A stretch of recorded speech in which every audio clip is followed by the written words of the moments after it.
जब आदमी के भरोसा टूटेला न त बहुत तकलीफ होखेला। मालिक के हीरा नइखे टूटल, हमरा ऊपर से विश्वास टूट गइल बा। पता है ना मालिक पे का बीत रहल होखी।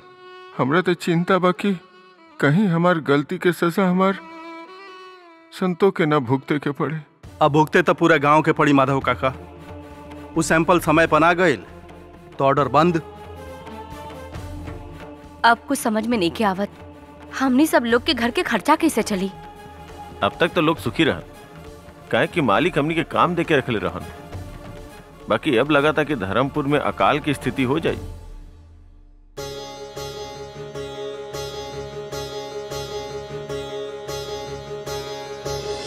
अब कहो कि का साचे मालिक केहू के काम ना दी है, सब लोग भूखे मर जाई हैं। साचे इतना लोग के हाय लेके का जाने के हो कैसे रह पाई। यहाँ पूरा गांव बेरोजगार हो जाए और वहाँ हमार बहन के उल जलूल सुने के पड़ी। चंपाकली, पता ना अब का होगी। वो हीरा टूट गई, पूरा गांव पे मुसीबत आ गई। पता ना मालिक अब का करी है। अरे का करी है का?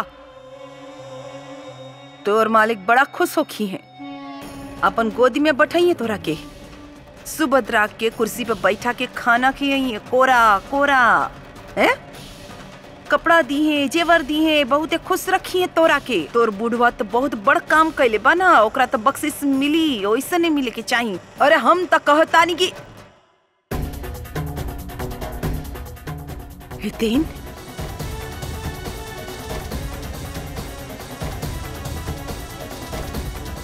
आवा ना, अंदर आवा। ये अंदर नहीं के आ सकत।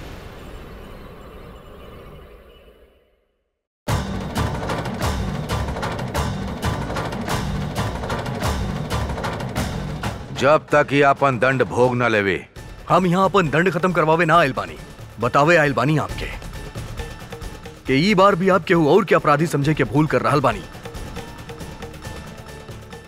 माधव सोलंकी दोषी नहीं खे।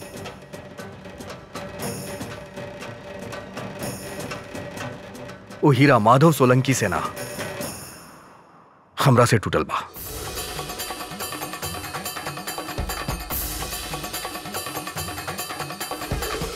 दोषी हम बानी। हीरा चाहे केहू से भी टूटल होके, ये अपराध माधव सोलंकी कैले बाड़े और दंड भी उहे भुगती है। मालिक बानी आप धर्मपुर के, केहू और के गलती के सजा केहू और के देके अन्याय कर रहल बानी आप। तू सिखेबे हमरा के कि न्याय का होखेला और अन्याय का होखेला। अगर वो हीरा तोरा से टूटल बा तो अन्याय तो तू कैले बाड़े। अगर वो सैंपल सही समय पे ना पहुंचल ना तब परिणाम पूरा धर्मपुर के भुगते के हो कि तोर अन्याय के। हमरा पे अंगुरी उठावता। अरे के हवे तू? का कैले बाड़े तू गांव वालन खातिर? खाली कठिनाई में डरले बाड़े। ठीक कहनी आप। ई गांव वालन खातिर तो हम कुछ कही नहीं ना, सिर्फ मुसीबत में लाके खड़ा कर देले बानी। बाकी अभी लोग के हम ही मुसीबत से बाहर निकालब। 7 दिन के बाद चाहिए ना आप क्यों हीरा?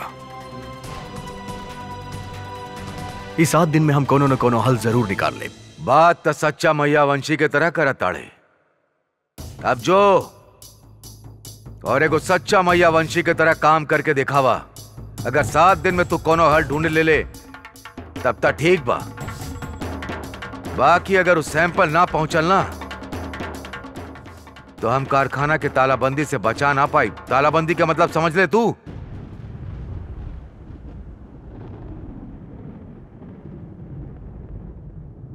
काम बंद, पगार बंद, रोटी बंद। हीरा नहीं के तुड़ले तू, धर्मपुर के भविष्य तुड़ले बाड़े। ये जौन अपराध तू कैले बाड़े ना, एक परिणाम अच्छा ना हो की। अपराध कमाल बा वो गांव वालन के अपराध और गलती में अंतर तो पता बा, लेकिन आप कभी ना समझ पाएनी। आप में और एगो बाप में का अंतर बा। ही हम समझ गए बानी।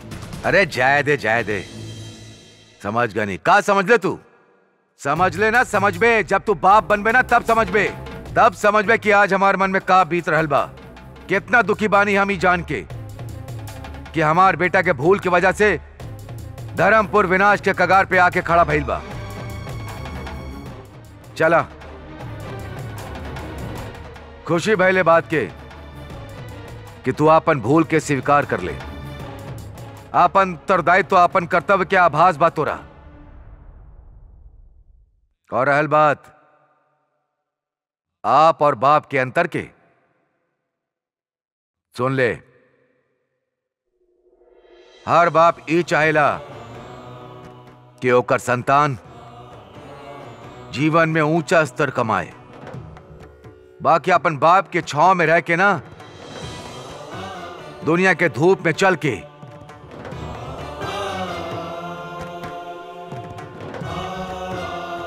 अब जो कुछ ऐसा करके दिखाओ कि धर्मपुर के मालिक के जेकरा पे खीस आवता ना, ओकरा पे गुमान होके। 7 दिन बाद तोरा पास, तब तक कारखाना बंद रही। 7 दिन के अंदर अपन भूल के सुधार ना कर पहले ना, त ताला हमऊ ना खोल पाई। समझ ले जो अब।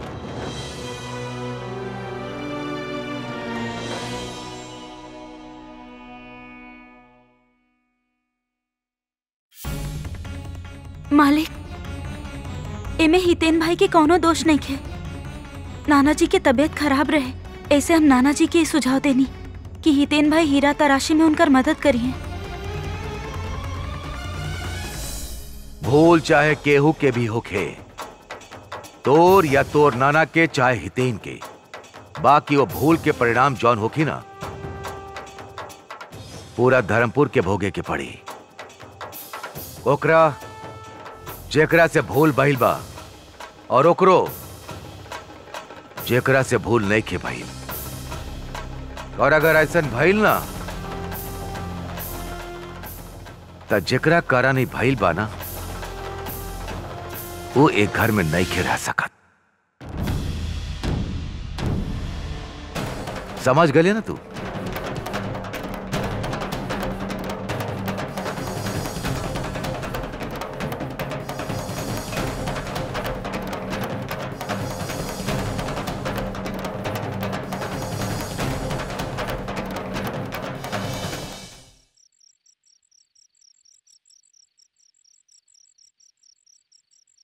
ले रंगोली खातिर तोरी नाम।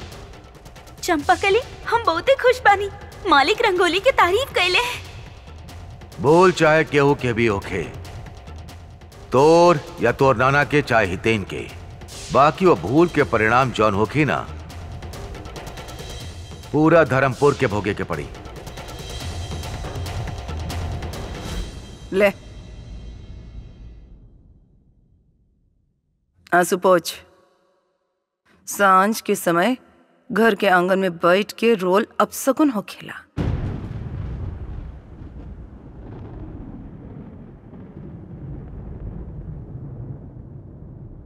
लेना, जब से आयल बाड़े हमनी के जिंदगी में, सभे के नींद हराम करके रख ले बाड़े। तो पहले ही तेन गए, ओकरा बाद मालिक गए। हमारे को बेटा ये घर में सजा काट रहा और दूसर तोर घर में। बस कम रहे इसे फूल जैसन सूरज के तू ठान के कोठड़ी में बंद करके मारल चाले। जैसे तैसे करके बेचारा बच गए। अब तो करिया नजर हमार कादम्बरी पर पड़ल, ओकर चरित्र पर कीचड़ उछाले चलल रहीस तू। और ये सब कम बा, ऐसे मन ना भरल, ऐसे तोर बुढ़वा नाना तक कर्तव्य कर देखैलस। हीरा के तूर की उ बबुआ की जिंदगी में जौन मुश्किल बढ़ैले बना, तोरा पता नहीं खे। जब से तू बबुआ की जिंदगी में आयल बड़े ना, हर काम गलत हो रहा बा। ऐसन अपसगुनी लड़की ना हम कभी देखनी ना कभी सुननी। तोरा आवे से पहले ई घर धरती पर स्वर्ग रहे, लेकिन जब से तू आइल बाड़े, अरे हम तो भगवान से रोज कहिला, हे भगवान इस संतोड़ी घर में आइल उससे पहले तो हमरा के काहे न स्वर्गवासी कइले, हमरा के काहे न उठा लेला। काहे कि सवेरे तोरा के देखिला तो पूरा दिन खराब हो जाला, रात के तोरा के देखिला तो रात भर सवेरे तक नींद ना आवेला। हमरा तो लागता साचे गुरुकुल बब्बा के साथे तोर कुंडली मिलैले कि केहू और के। कहीं ऐसन त ना कि तोर बुढ़वा नाना बबुआ के हीरा चोरा के कुल गुरु के रिश्वत दिले होके। ऐसे घूर घूर के का देख रहल बाड़े? हाँ? निर्लज के मतलब समझे ले?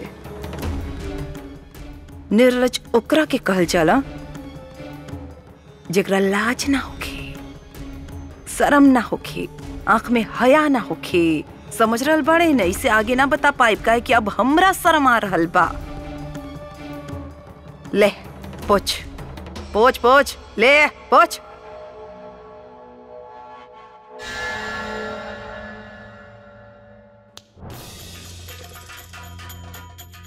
अगर दोबारा आंगन में रोत दिखले ना रात के समय, याद रखिए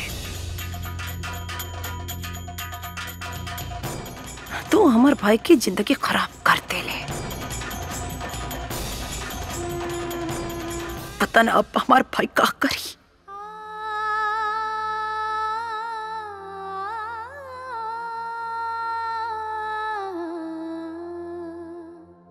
ये सब आपकी वजह से हो रहा है हितन भाई। जौन काम आपके आवेला ना ओकर जिम्मेदारी आप काहे लेनी? हमने रोज कमाईला और उहे कमाई से अपन बच्चा सबके पेट भरीला, और तहरा वजह से लोग के दिहाड़ी मिलल बंद हो गई। बड़ लोग तो पानी पी के कुछ दिन गुजारा कर सकेले, बाकी बच्चा ओकनी के का? फैक्ट्री पे ताला लग सकेला, बाकी बच्चा सबके पेट पे ना। कुदरत आज तक के गांव में अकाल न देले रहे, बाकी आज इनका वजह से अकाल जैसन समय आ जाई।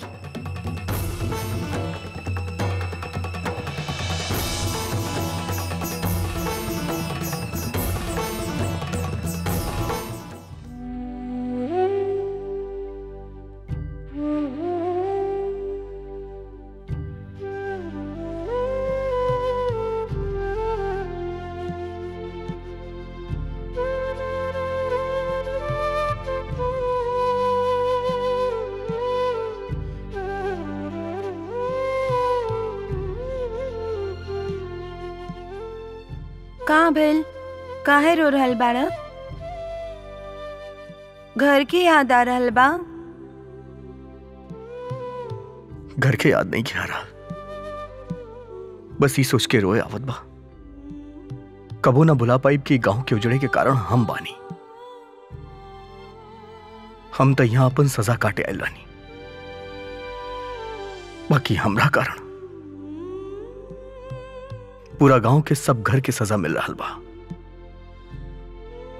सबके लागेला कि हम अपराधी बनी। केहू ही ना सोचलस कि सबके खातिर हम अपन मौसा के यहां से बेइज्जत करके बाहर निकाल देनी। वो हीरा के तरासे की चुनौती हम लेनी, काहे कि हम चाहत रहनी कि गांव वालन के काम मिले। हम मानतानी कि हमरा से गलती भइल बा हीरा के टूटे के, बाकी हम ओकरा सुधारे चाहतानी।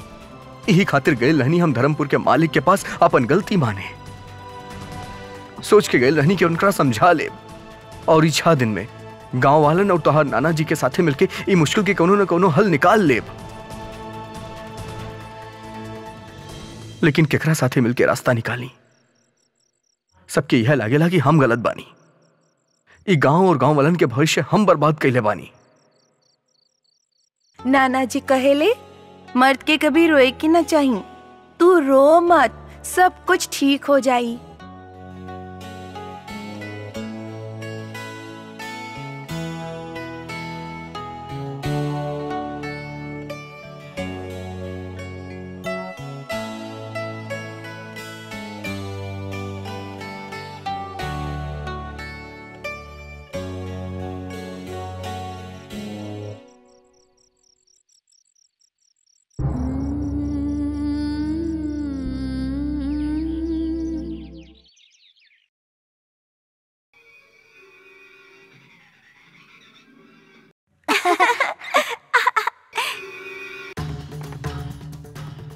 मालिक वो हीरा टूट गई मालिक।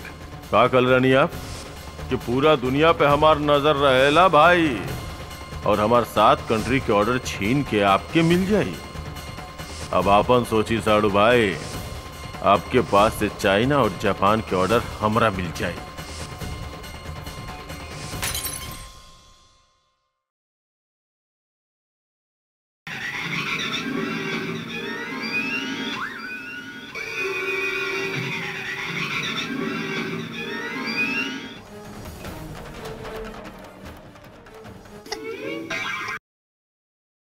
का हो रहा भाई सब? जब देखा टीवी देखत रहेला लोग। जा अंदर जाके पढ़ाई करा। आप टीवी काहे बंद कर देनी? टॉम जेरी के अभी मारे वाला रहे। कोनो जरूरत नहीं कि टीवी देखे के। जा अपना कमरे में जा।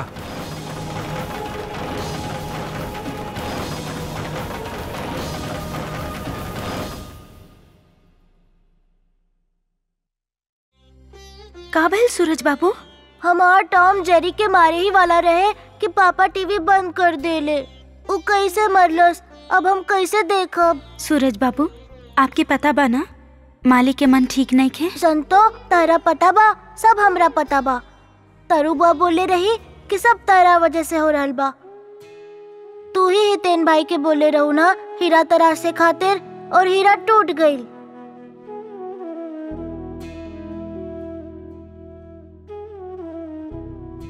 अच्छा चला, गलती हमार बा।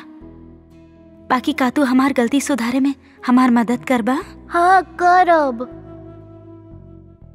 मालिक तारा खातिर चॉकलेट लावेले, नया कपड़ा लावेले, तारा अपन गोदी में बैठा के खिलावेले, तब तो कितना खुश होखेला। वो एक बार तारा के डांट का देले, गुस्सा थोड़े होखल जाला। सूरज बाबू, हमारे को काम करबा? हाँ करब।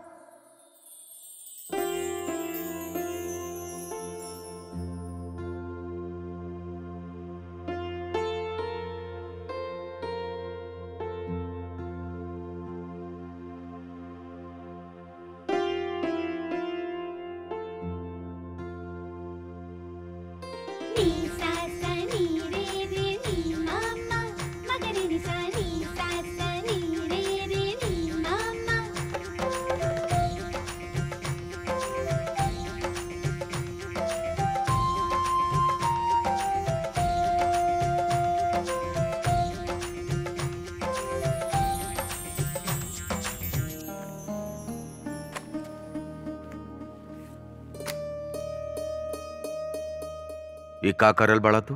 गाना गा रहल बानी। गाना गा रहल बड़ा? हम सुनता नहीं। काहे गा रहल बड़ा? काहे कि आप टीवी नहीं की देखे देत, तो और का करब हम?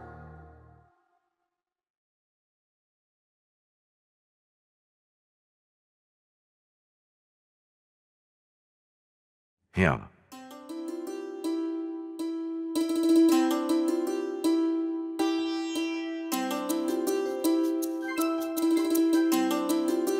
तहार सुर तो एकदम हमरे जैसन बा। बेसुरा। टीवी देखबा? Tom and Jerry? अच्छा देख। पापा आप बहुत अच्छा हैं। संतू ठीक कहत रही, ऐसन करे से आप हंस देब।